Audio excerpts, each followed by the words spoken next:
Gravando aqui para vocês a aula de urgência e emergência psiquiátrica.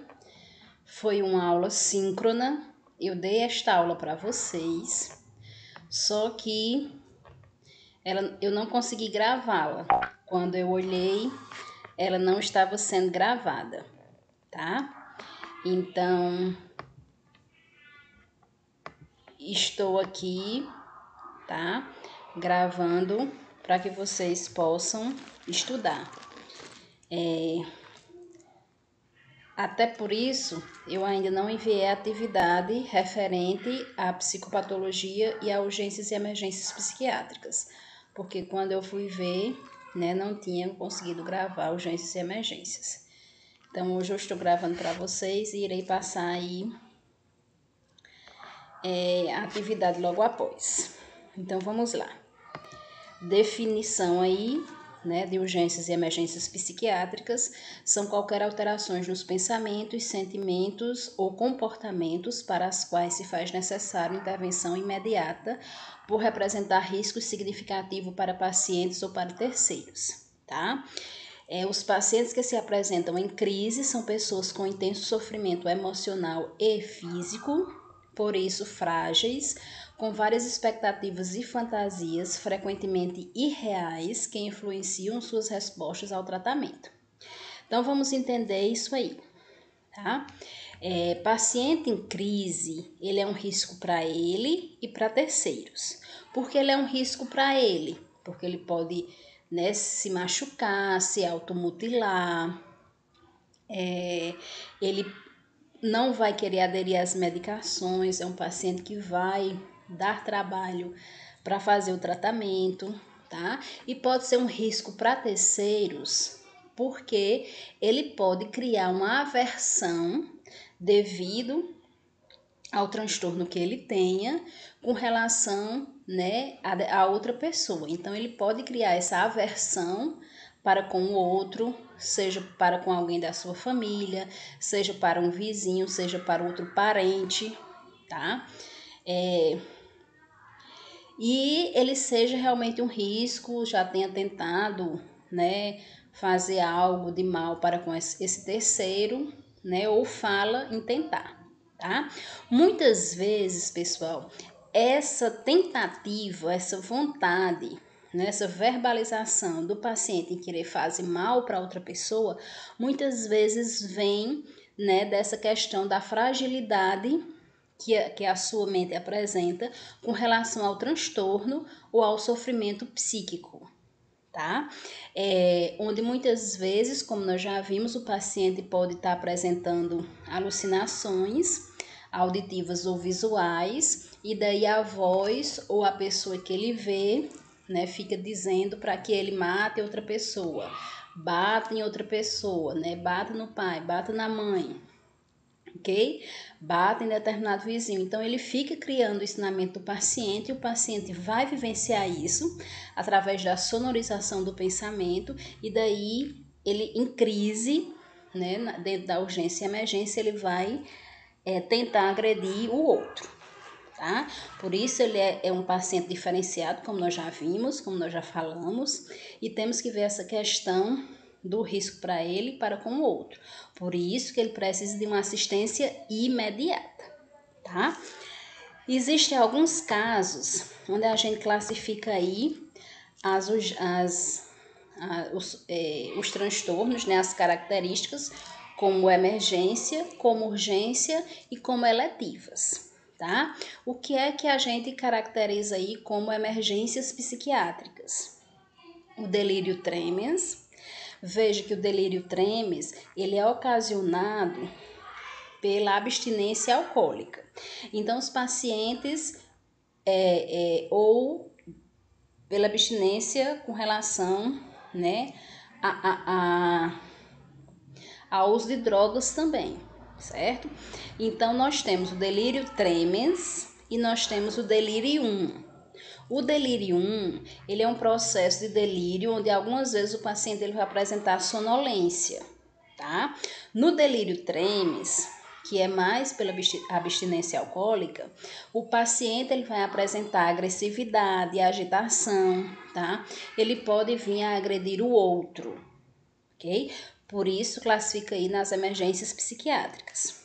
Comportamento violento, tá? Que nós vamos ver mais em seguida. Nós temos que ter atenção para o paciente com comportamento violento, quando muitas vezes ele chega agitado, tá? Ele chega no CAPS agressivo e daí ele precisa realmente ser contido, e essa contenção dentro do CAPS nós fazemos com os monitores, tá?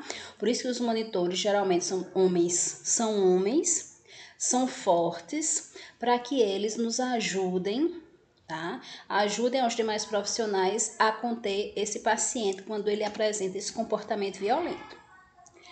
Toxicidade por drogas, né? Entra aí nas emergências psiquiátricas, e a tentativa de suicídio, tá? Que mais na frente nós vamos ver que esse paciente, uma vez que ele tentou o suicídio, ele precisa ser um paciente que tem que ficar em observação, tá? Dos seus familiares, e nós temos que questionar o porquê dessa tentativa de suicídio. Algumas situações que entram aí que são classificadas aí como urgências psiquiátricas. Comportamento bizarro. Isso acontece muito no paciente bipolar, na fase de mania, tá? Onde esse paciente ele vai ter um comportamento bizarro, ele vai ter um comportamento descontrolado diante de determinadas situações, né? Um exemplo bem básico aí que a gente encontra muito nas literaturas é o fato do paciente sorrir, né? Dar gargalhadas no velório do pai, da mãe, certo? Isso, pessoal, ele não tem uma noção com relação à situação em que ele está vivendo, certo? Então, esse comportamento bizarro, o fato da vestimenta ser realmente, como é que eu posso falar? Toda fora dos padrões que nós somos acostumados, certo? E isso muitas vezes faz com que o paciente, esse comportamento e essa maneira de ser, faz com que o paciente realmente venha a agredir o outro, tá? Porque para ele tudo é gracinha, em exageros, tá? Seria aí a alegria patológica que nós já estudamos. A agitação aguda, essa agitação aguda pode ser devido a alucinações, a delírios. Embriaguez é uma urgência psiquiátrica. A avaliação de internações, então, nós precisamos avaliar o paciente que nós iremos mandar para um hospital psiquiátrico. Veja que nós, enquanto CAPS, enquanto instituição, enquanto rede de saúde mental de um município, nós temos que fazer tudo por esse paciente. Em último caso, nós devemos mandar esse paciente para o hospital psiquiátrico, tá? Então, essas avaliações, né, de internação, elas precisam ser vistas, né? A gente já tem que ter feito todas as tentativas no intuito de tirar esse paciente da crise. Caso a gente realmente não consiga, enquanto município, a gente encaminha esse paciente para um hospital psiquiátrico. E voltando, pessoal, aí a questão da embriaguez, uma coisa que eu até falei na aula síncrona, quando eu dei para vocês, né? A questão de muitas vezes o CAPS ser procurado no sentido, né, de alguém em crise, em surto, bêbado, né, estar no meio da rua, jogando pedra no outro, jogando pedra nos carros, tá? E o CAPS ser acionado para conter essa pessoa. Veja, nós não somos, isso não é um serviço nosso, tá? A gente orienta essa pessoa, né, a ligar para a polícia e que a polícia faça esse serviço. Aí, caso essa polícia, né, traga esse paciente para o CAPS, logicamente nós vamos assistir esse paciente, vamos tentar tirar esse paciente da crise e daí nós vamos devolver esse paciente para a polícia, certo? E as atitudes suicidas, que como a tentativa de suicídio, né, entra nas emergências, as atitudes suicidas entram aí nas urgências psiquiátricas. E nós também temos uma classificação que a gente chama de eletivas. O que são situações eletivas? São aquelas situações que podem ser marcadas, tá? Então, nós temos, né, pacientes marcados por psiquiatra, por psicólogo, para enfermagem, tá? Para o assistente social, para o farmacêutico, para a equipe multiprofissional em si. Então, entra aí, pessoal, nas situações eletivas, distúrbios situacionais, né? Que são pessoas que estão com crise devido a determinada situação que aconteceu na sua vida, tá? Então, muitas vezes elas não conseguem parar de chorar, apresenta medos, apresenta ansiedade, angústia, certo? E daí a gente marca para que ela venha passar em determinado profissional em determinado dia, tá? Logicamente que a gente tenta marcar o mais rápido possível. Mas, infelizmente, muitas vezes, devido à grande demanda que nós temos que classificar algumas situações como eletivas. Então, entra aí problemas familiares, né, de relacionamento, pai, filho, mãe, filho, né, os próprios filhos mesmo, com comportamento estranho, os pais estão notando, tá? Situações maritais, que são conjugais, né? Problemas de trabalho aí. Então, essas situações que muitas vezes nos incomodam, que estão nos fazendo ter algum sofrimento psíquico, a gente pode entrar aí como situações eletivas. Ansiedade leve e moderada, tá? Onde a pessoa tem um controle sobre essa ansiedade, só que ele está precisando de uma escuta, está precisando de uma medicação, tá? Está precisando falar, somente quero falar, né? Nós temos vários pacientes que muitas vezes só querem, né, escutar um bom dia do profissional, escutar o senhor está bem, a senhora está bem. Isso acontece não só lá no CAPS, mas na rede de saúde em si. Tá? Questões sobre medicação ou desejo de receitas ou informações acerca de efeitos colaterais.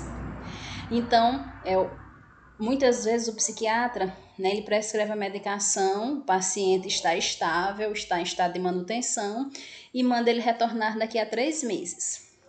Mas, infelizmente, nós sabemos que a nossa população, ela tem algumas manias, né? E daí a gente sabe que tem paciente que empresta medicação para o vizinho, né? Acabou do vizinho e ele não foi buscar, e daí eu empresto o meu. A gente sempre escuta, né, esses relatos. Então, algumas vezes a medicação acaba antes dos 3 meses, seja por N motivos. Então, o paciente foi lá porque está precisando de uma receita, tá precisando de medicações. Ou o psiquiatra mudou a medicação, tá? E a gente orienta a família com relação aos efeitos colaterais. E daí ele está sentindo alguma coisa estranha que não sentia antes e ele quer vir ao CAPS conversar. Então, nós da enfermagem podemos estar entrando aí. Pacientes conhecidos necessitando de suporte e contínuo envolvimento em programas de trabalho comunitário, tá? A gente está inserindo esses pacientes em oficinas, né? Muitas vezes eles já tiveram até alta do CAPS, mas eles estão necessitando de um vínculo, de se manter, né, com um vínculo. Então, a gente está encaminhando esse paciente, seja para uma oficina dentro de um CAPS, seja para uma oficina de programa comunitário, né, economia solidária aí. Então, a gente está sempre tendo este vínculo paciente-CAPS. E eu achei isso aqui, né, achei bem interessante colocar para vocês que a segurança física e emocional do paciente é uma questão prioritária, tá? Então, por isso que hoje nós não usamos mais aquelas contenções, né, com faixas, aquelas amarrações mesmo, tá? A gente prefere conter o paciente manualmente, né, com a ajuda dos monitores de saúde mental, ok? Isso traz uma segurança física e uma segurança emocional, porque também nós temos muitos relatos de pacientes que foram amarrados, né? Foram contidos aí dentro de outras instituições e hospitais psiquiátricos, né? Que já foram internados há muitos anos e hoje eles ainda, né, apresentam esses traumas aí.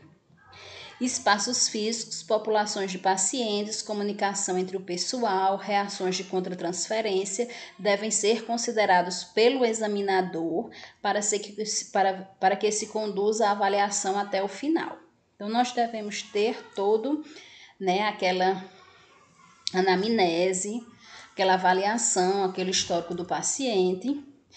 Por isso que a entrevista, ela não são todas as vezes que a gente consegue fechar, por isso que ela pode ser aberta, né?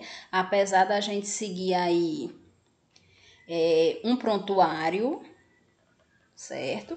Mas a entrevista, como a gente já falou em anamnese psiquiátrica, ela pode ser aberta. Logicamente que ela vai ser estruturada porque tem um prontuário, mas ela pode ser aberta e entra nesses casos aqui de urgências e emergências, né? Como é que a gente vai estar entrevistando um paciente em crise, tá? A gente tem que deixar essa entrevista para outro dia. E daí nós vamos falar um pouquinho sobre algumas situações de emergência psiquiátrica, tá? A primeira delas, como eu já tinha falado para vocês aí, entra o comportamento violento. Paciente com comportamento violento, pessoal, nós profissionais precisamos ter o cuidado, tá? Muitas vezes esse comportamento violento faz com que o paciente se sinta tão seguro que ele vai querer amedrontar o profissional. E nós, como profissionais, não podemos de maneira nenhuma deixar demonstrar para o paciente que nós estamos amedrontados, tá? Nem que depois, quando o paciente saia, né, a gente desmorone, mas na frente do paciente nós temos que nos manter firmes, falar com voz altiva, não gritando, mas falar com voz firme, tá? Revidando o que o paciente fala quando necessário, certo? Mas nós devemos mostrar para ele que naquela instituição tem normas e que ele precisa seguir as normas, ok? Para que ele seja bem tratado, tá? E daí nós temos, com relação ao comportamento violento, alguns fatores de risco e alguns fatores preditores do comportamento de risco, tá? Quais são os fatores de risco? Comportamento violento prévio. Então, já é aquele paciente que já apresentou outros comportamentos violentos. Quadros psicóticos anteriores. Nós sabemos que psicose, ela vem de alucinações. Então, se esse paciente ele apresenta alucinações ou já apresentou alucinações, ele pode estar apresentando agora e não relatando, tá? E a voz esteja manipulando a mente dele. História anterior de automutilação. Nós temos que fazer um trabalho muito grande com relação a essa automutilação, que ela vem crescendo dentro dos jovens, dentro das escolas, tá certo? Então, esse histórico nós temos que saber, tá? Porque essa automutilação, a pessoa não se corta porque quer se cortar. Na realidade, a automutilação é quando eu tenho um sofrimento psíquico, tá? Eu tenho uma raiva, eu tenho uma ansiedade, eu tenho umas crises que eu não consigo controlá-las, nem peço ajuda e fico naquele sofrimento psíquico. Não demonstro para o outro, não quero que o outro saiba.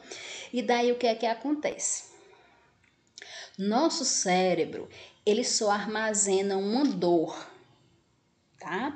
Então, se eu estou com sofrimento psíquico e a partir do momento que eu me corto, é como se o meu cérebro transferisse essa dor psíquica para a dor física do corte. Só que daí esses cortes eles são superficiais de início, mas esses superficiais, no decorrer do tempo, ele não vai mais sanar a dor psíquica. E daí os cortes vão cada vez sendo mais profundos, tá? Até que muitas vezes a automutilação não surte mais o efeito que a pessoa deseja, né? E entre aí nas tentativas de suicídio. História de delinquência é outro fator de risco para o comportamento violento, tá? Essa história de delinquência, ela é muito apresentada nas pessoas que têm transtorno de conduta. Nós iremos ver os transtornos de conduta, é um dos últimos que nós vamos ver. Pertencer a grupos minoritários, devido aos preconceitos, né? Seja até uma maneira defensiva, idade jovem, sexo masculino. Então, esses são os fatores de risco. Quais são os fatores preditores do comportamento violento? O que é que quer dizer preditor? O que vai demonstrar que essa pessoa vai ter um comportamento violento. Então, aumento das exigências, quando ele é muito exigido, tá? Ele pode alterar o seu comportamento, aumento do tom de voz, comentários pejorativos e irritabilidade, certo? Esses comentários pejorativos, eles podem vir até das próprias alucinações, postura de desconfiança, que é uma atitude paranoide, típico aí do esquizofrênico, contratransferência, que é o medo, comportamento de permanecer em pé ou andar pela sala, e desacato às orientações dadas pelo médico, pela enfermagem, pelo psicólogo, ok? Que cuidados nós devemos tomar com o paciente com comportamento violento? Avaliar o paciente na presença de um membro da equipe de segurança. Então, se esse paciente ele já tem uma história, né, um histórico de violência, de comportamento violento, a gente pode sim pedir ao monitor que ele fique presente lá no consultório, tá? Avaliar previamente a prudência de estar só com o paciente. Então, se você é um profissional que vai se sentir seguro em estar sozinho com ele, você pode ficar, né? Mas se você não tem essa segurança, pode pedir a presença de um monitor e ele tem que aceitar, ok? Logicamente que a gente vai orientar para que esse monitor fique lá no sentido de a gente não demonstrar medo, certo? Manter a porta aberta durante a entrevista. A porta do consultório, ela pode sim ficar aberta. Isso não representa quebra de sigilo profissional, ok? A nossa cadeira, a gente tem que organizar o nosso consultório de maneira que a nossa cadeira fique próximo à porta. E a porta, ela pode ficar aberta. Só que nós temos que ter alguns cuidados com relação a essa porta aberta. Primeiro, né, que do lado de fora, nos corredores, só quem tem acesso sejam os profissionais. Paciente nenhum pode ter acesso, tá?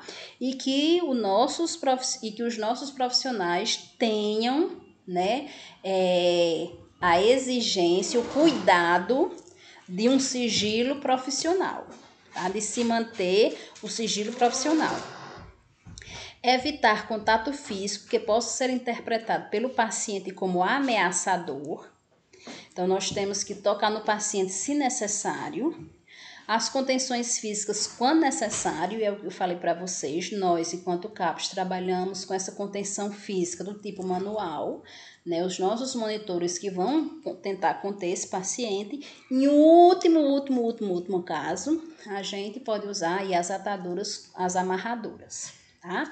E a prescrição medicamentosa adequada, ok, pessoal? Então, nós temos que ter um cuidado com relação a estar organizando o nosso consultório de maneira que a nossa cadeira fique próxima à porta, porque se o paciente apresentar algum comportamento violento, a gente possa sair antes que ele venha nos agredir fisicamente.